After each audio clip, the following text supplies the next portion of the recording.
저는 이 시간 베스메스로 가는 길이라는 주제를 가지고 말씀을 선포합니다. 사랑하는 여러분, 우리 인생에는 참으로 수많은 길이 있습니다. 편해 보이는 길, 또 사람들이 많이 가는 길, 또 손해 보지 않는 길 등등 많은 길들이 있습니다. 그러나 우리 하나님께서 기뻐하시는 길은 언제나 이렇게 쉽지 않는 길입니다. 본문에 나오는 베스메스로 가는 길은 어떤 단순한 지명이 아니라 하나님의 뜻을 향해 나가는 순종의 길을 보여줍니다. 이 언약궤 사건은 사무엘상 4장, 5장, 6장의 전체적인 시나리오가 다 펼쳐져 있습니다. 오늘 본문에서 언급한 언약궤의 복귀 사건은 하나님께서 이스라엘을 버리지 않고 돌아보셨음을 의미합니다. 우리가 여기서 유의해야 할 점은 언약궤의 복귀가 이스라엘 사람들의 어떤 노력이나 공로가 전혀 개입되지 않은 상태에서 오직 하나님의 능력과 주권에 의해서 이루어졌다는 사실입니다. 두 번째 본문 배경을 보면 언약궤와 블레셋입니다. 이제 그때는 사사시대였어요. 즉 사무엘 시대였는데, 그러니까 사무엘이 어릴 때였죠. 블레셋 나라와 이스라엘 나라는 접경지역, 국경지역이었어요. 이스라엘이 범죄하자 하나님께서는 언약궤를 블레셋에게 넘기셨습니다.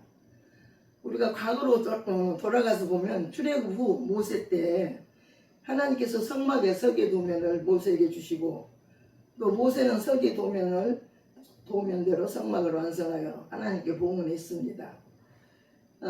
히브리서 9장 4절에 보면 그때 이 법궤 안에는 두 돌판 십계명과 그리고 또 한 홈에 들어간 만나 금항아리와 아론의 쌍난 지팡이를 법궤에 넣으라고 하나님께서 하셨습니다.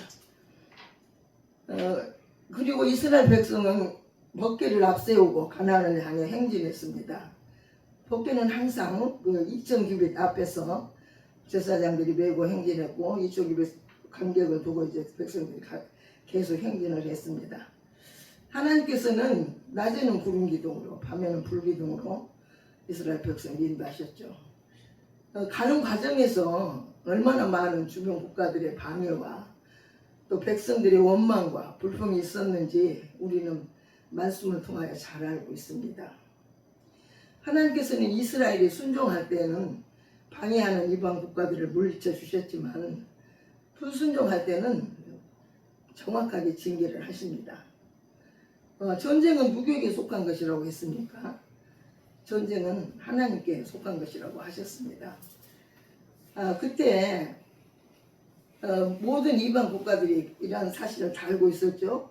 이스라엘 백성이 홍해를 갈라 바다 가운데 길을 내시고, 출애굽 사건, 하나님께서 이스라엘을 인도하신 그런 많은 기적들을 그 주변 국가들은 다 알고 있었습니다.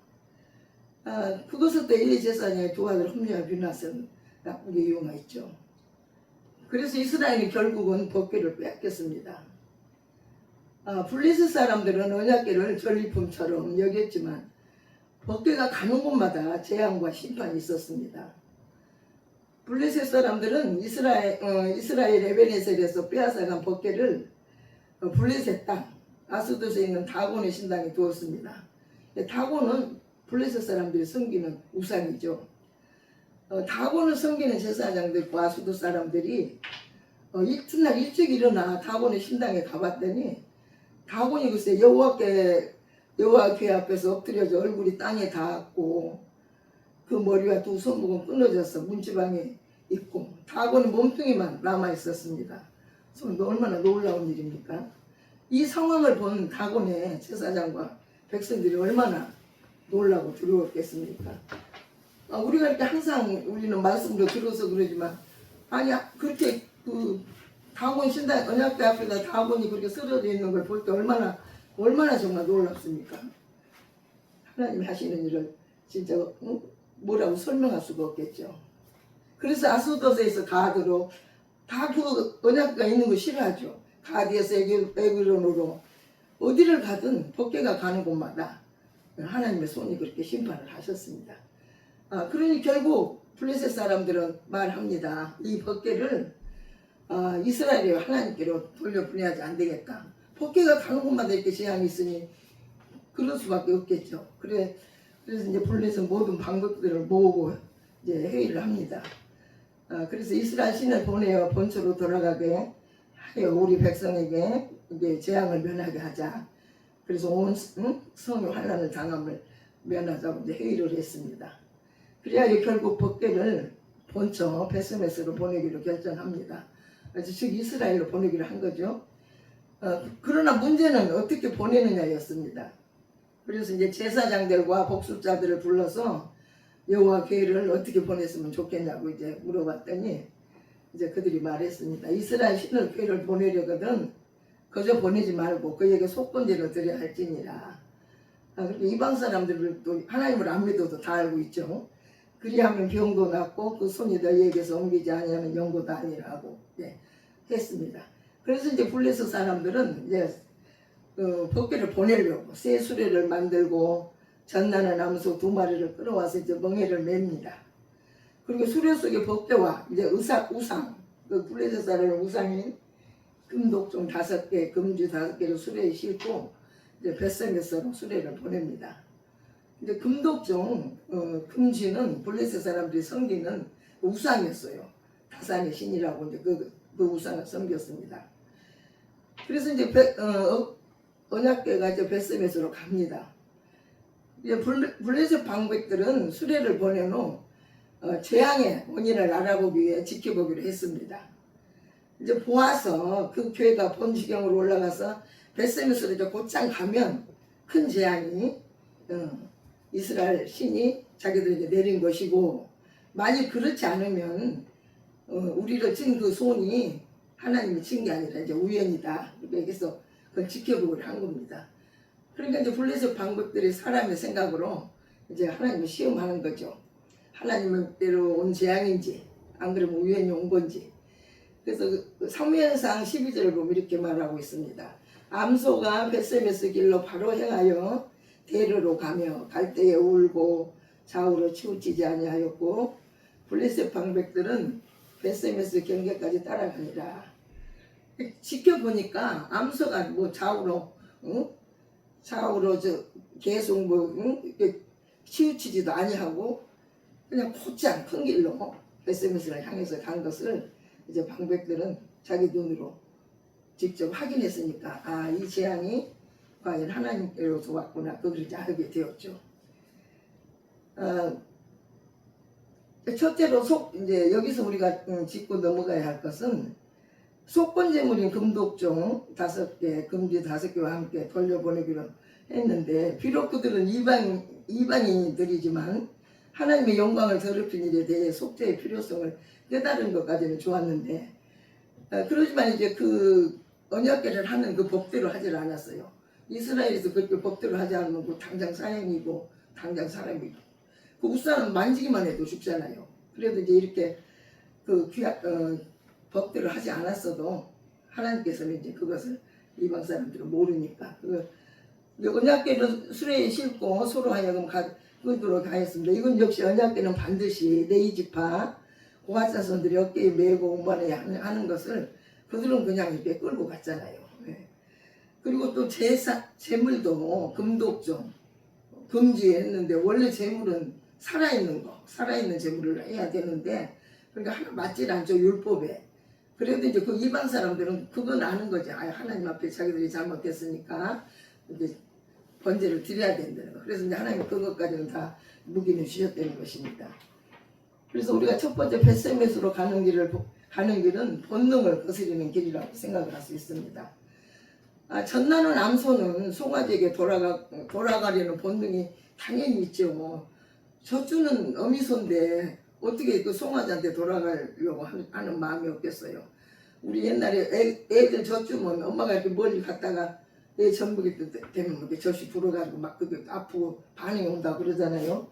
그런데도 이제 송아지 젖을 먹인 송아지를 띄우고 암소로서 이제 당연히 수레를 끌게 했는데, 암소가 얼마나 송아지한테 돌아가고 싶겠습니까?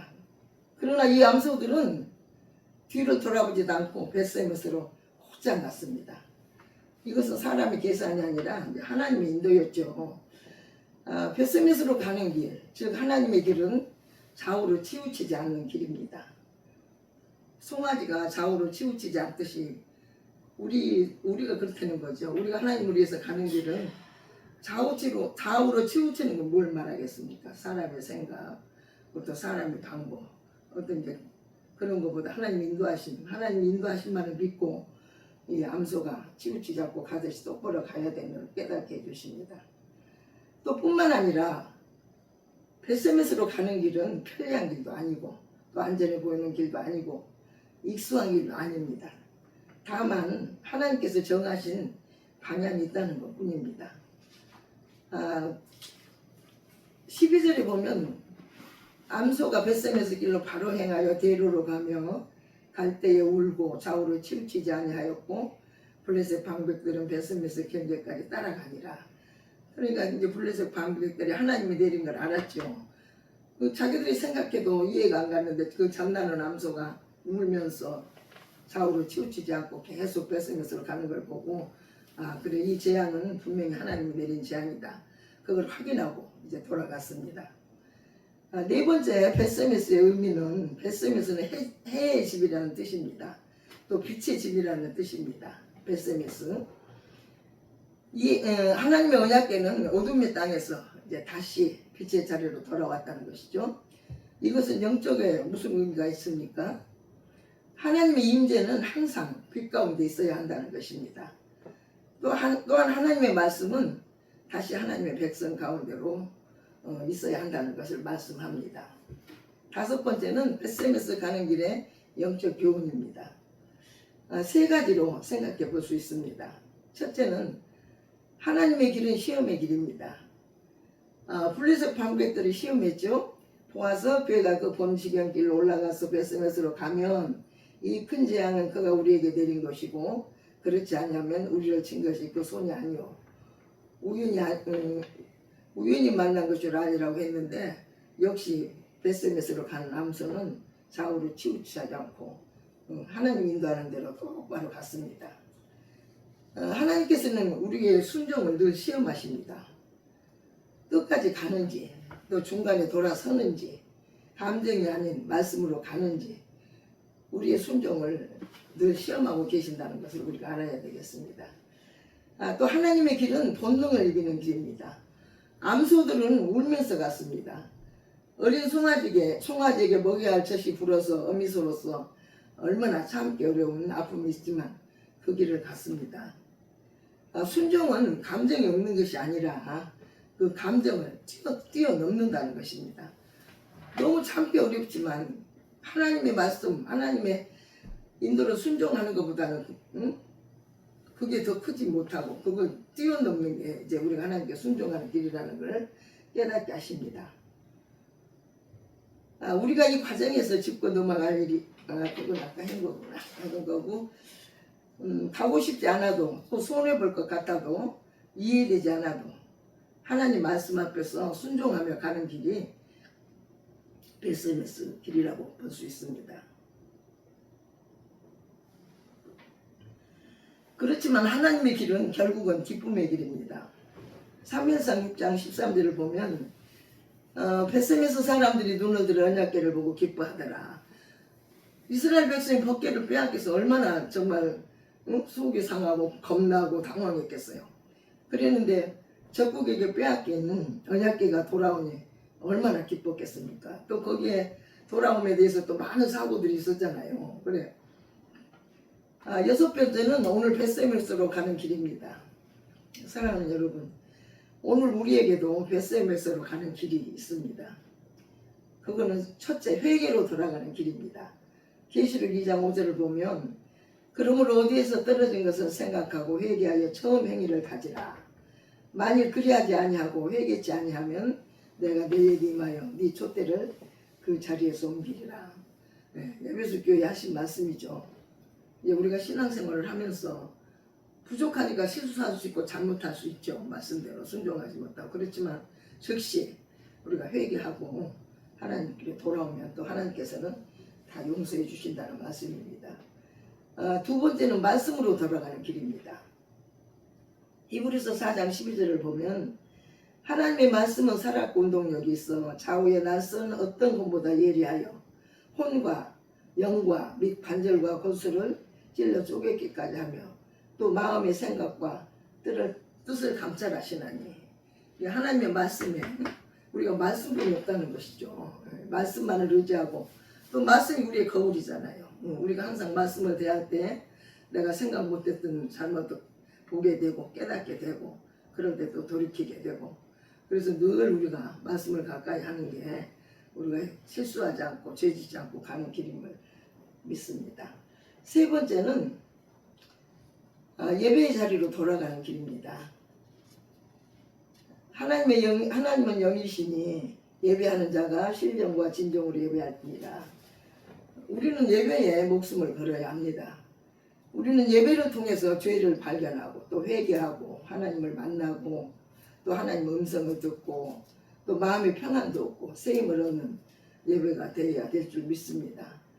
하나님께서는 우리가 드리는 예배를 받으시고 예배를 통하여 늘 우리를 축복하십니다.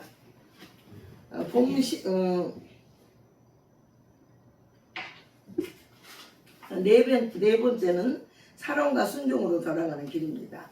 사무엘상 15장 22절을 보면 사무엘이 가로되 여호와께서 번제와 다른 제사를 그 목소리 순종하는 것을 좋아하신 같이 좋아하시겠습니까? 순종이 제사보다 낫고 듣는 것이 수양의 기름보다 나으니. 사울에 대한 말씀이죠. 하나님이 다 아말렉 전쟁에서 다 멸하라고 했는데 좋은 걸 이렇게 빼놨잖아요. 결국은 그걸로 인해서 이제 사울은 다 이제 왕의 자리도 이제 다 하나님이 떠나셨잖아요. 그래서 이제 순종이 그만큼 중요하다는 거. 하나님 무슨 재물이나 이런 것보다는 우리가 하나님의 말씀에 또 하나님의 계명에 순종하는 걸 더 기쁘고 원하신다는 걸 우리가 알아야 되겠습니다.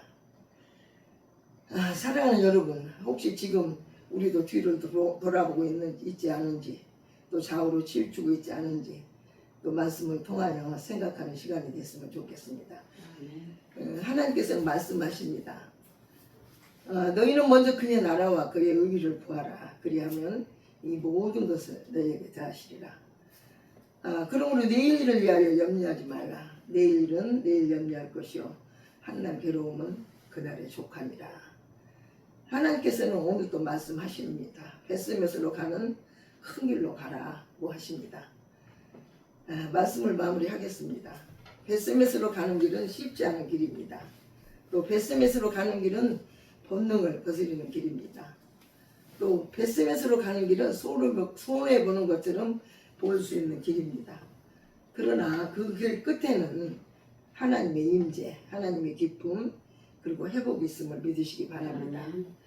오늘 우리의 삶이 좌우로 치우치지 않는 순종의 길이 되기를 소망합니다. 오늘 우리의 가는 길이 벳세메스로 가는 암소와 같이 좌우로 치우치지 않고 온전히 하나님 인도를 따라서 가는 길이 되기를 간절히 소망합니다. 아멘. 기도하시겠습니다.